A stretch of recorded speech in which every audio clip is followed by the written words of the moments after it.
L'unità d'Italia, se non ci fossero stati i siciliani, non si sarebbe verificata. Non è soltanto lo sbarco dei 1000, ma anche il consenso che trovarono e le speranze che suscitarono. Siamo un popolo che è stato sempre ingannato dai conquistatori, grazie a Dio ne possiamo annoverare tantissimi.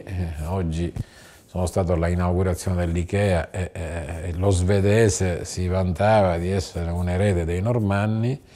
Per carità, tutti hanno portato architettura, la loro civiltà, ma in effetti hanno sfruttato la terra sicuramente più ricca del mondo. Io immagino che impressione hanno avuto della Sicilia quando arrivarono i primi stranieri organizzati, che erano i greci, tanto importante che non se ne andarono più. Saranno rimasti, provenienti come erano da terre pietrose, aride e sterili, a bocca aperta dinanzi ai fiumi navigabili, alle terre fertili, al mare pescoso e, come dire, da allora in poi è stato un seguito continuo. Vennero qui i 1000, suscitarono grandi speranze, per carità si stava peggio di oggi, non c'è dubbio, ma allora il nord stava peggio del peggio. Le cose si sono invertite profondamente grazie ad una politica nella quale i piemontesi prima e poi comunque tutto il sistema del nord si è avvantaggiato enormemente delle nostre risorse e ha usato la nostra manodopera peraltro per crescere. Oggi ci sono i tunisini, ma i tunisini del 1890, del 1919-20 dopo la prima guerra mondiale, quelli del 46, 47, 48 fino al 60, 70, siamo stati noi, per andare a Milano, per andare a Berlino, per andare a Busto Arsizio, come vi dicevo, così come a Bruxelles o a Londra, ma per andare negli Stati Uniti, in Australia, in qualunque parte del mondo, costretti da questa unità che non c'è mai stata. È stata la disunificazione, almeno sul piano delle sorti dell'economia, della società, dei servizi di questo nostro paese. Però voglio dire, noi siamo stati la prima regione che ha proclamato festa il 17 marzo, prima che nel governo, tra tanti mal di pancia, i leghisti che uscivano o che non hanno votato a favore si facesse. No? È un valore storico che nessuno disconosce. Io talvolta non è che mi lasci andare, però forse sono più critico del giusto.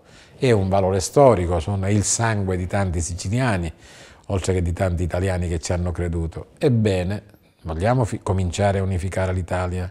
Questo federalismo ci preoccupa enormemente, e però molto dipende da noi. Noi l'unificazione e le riforme non è che le invochiamo dagli altri in termini sempre di elemosine o di risorse in più, le stiamo realizzando intanto stringendo la cinghia, tagliando sprechi, privilegi, latrocini, che sono un'infinità, garantendo il poco di lavoro che nel pubblico c'è, il poco rispetto ai 5 milioni di siciliani, anche se la nostra è una macchina mastodontica, aspettando che la gente vada in pensione per non rimpiazzarli più e per investire il corrispettivo di questi stipendi e di questi 1000 sprechi, che sono molto più significativi degli stipendi, in sviluppo.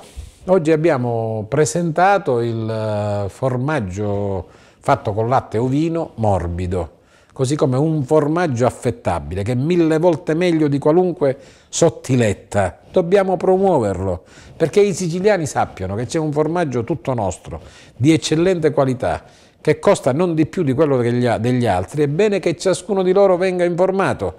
Ci vorrà 1 milione di euro, dobbiamo fare i salti mortali per andarlo a trovare per la promozione. I salti mortali, quando decine di milioni si vanno sprecando a destra e a manca, e tagliare questi privilegi porta a delle reazioni furibonde del sistema politico che ci fa la guerra, perché, come dire, era attaccato alle greppie e di quel sistema si arricchiva, tra virgolette, nel senso che ingrassava, e non gli pare vero che prima o poi questo sistema debba finire. Mi auguro, mi aspetto, credo che i siciliani, che sono talvolta informati male, che sai, il sistema comprende tutto e tutti, pezzi di informazione, si finanzia e chiaramente chi ha soldi poi, come dire, canta messa.